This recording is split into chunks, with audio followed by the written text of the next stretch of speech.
ആദിവിശേഷ് നായകനായി എത്തിയിട്ടുള്ള ഡക്കോയിറ്റ്. പുള്ളിനെ എൻ്റെ ഒരു ഫേവറേറ്റ് ആക്ടർ തന്നെയാണ് പുള്ളി. മാത്രമല്ല പുള്ളി റൈറ്റ് ചെയ്ത സാധനവും അടിപൊളിയാണ്. നമുക്കറിയാം എത്രയോ സിനിമകൾ ഭയങ്കര ട്വിസ്റ്റൊക്കെ അടുപ്പിച്ച്. അതുകൊണ്ട് തന്നെ ഈ സിനിമയ്ക്ക് അത്യാവശ്യം കാണാൻ തോന്നിക്കാനുള്ള കാരണം അത് തന്നെയാണ്.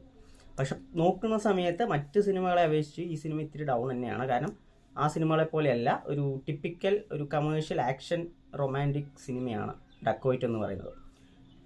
ഇതിൽ പുള്ളി നായകൻ ആദിവിശേഷ് ജയിൽ പുള്ളിയാണ്. ചെയ്യാത്ത കുറ്റത്തിനാണ് ജയിലിൽ കിടക്കുന്നത്. അന്നേരം അവൻ പുറത്തിറങ്ങി നായികയോടുള്ള റിവെഞ്ചാണ് ഈ സിനിമ പറയുന്നത്. പിന്നീട് അതിനുശേഷം നടക്കുന്ന കുറച്ച് കാര്യങ്ങളുണ്ട്.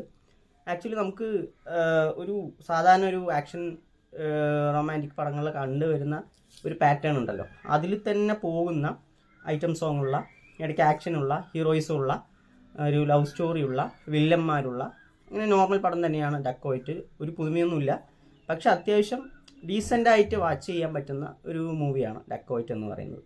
മൃണാൽ താക്കൂർ, അതുൽ കുൽക്കർണി, പ്രകാശ് രാജ്, അനുരാഗ് കശ്യപ്, സുനിൽ, അങ്ങനെ ഭയങ്കര കാസ്റ്റിംഗ് ഒക്കെ ഉണ്ട് സിനിമയ്ക്കകത്ത്. പക്ഷെ അവർക്ക് പ്രോപ്പറായിട്ടുള്ള ഒരു സംഭവം അവർക്ക് ചെയ്യാൻ പറ്റുന്ന അത്രയ്ക്കും ഒന്നും സിനിമയ്ക്ക് ഉണ്ടായിരുന്നില്ല. ഭയങ്കര കാസ്റ്റിംഗ് ഒക്കെ ആണെങ്കിൽ പോലും നോർമൽ റോൾസ് ആയിരുന്നു.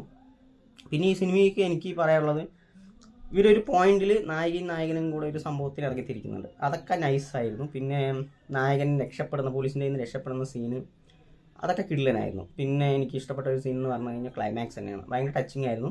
സിനിമയുടെ തുടക്കത്തിൽ ഞാൻ പറഞ്ഞ പോലെ ഒരു ക്രിഞ്ച് സിനിമയാണ്. പക്ഷേ ഇതിൻ്റെ റൊമാൻറ്റിക് ട്രാക്ക് തുടക്കത്തിൽ നമുക്ക് ഭയങ്കര ക്രിഞ്ച് അടുപ്പിച്ചെങ്കിലും ഈ സിനിമ മുന്നോട്ട് പോകെ നമുക്കൊരു ഭയങ്കര ഇൻറ്റൻസിറ്റി അതിൽ കിട്ടുന്നുണ്ട്. അവരുടെ ഒരു കോമ്പിനേഷൻസും, മൃണാൽ അടിപൊളിയായിരുന്നു, മൃണാൽ താക്കൂർ.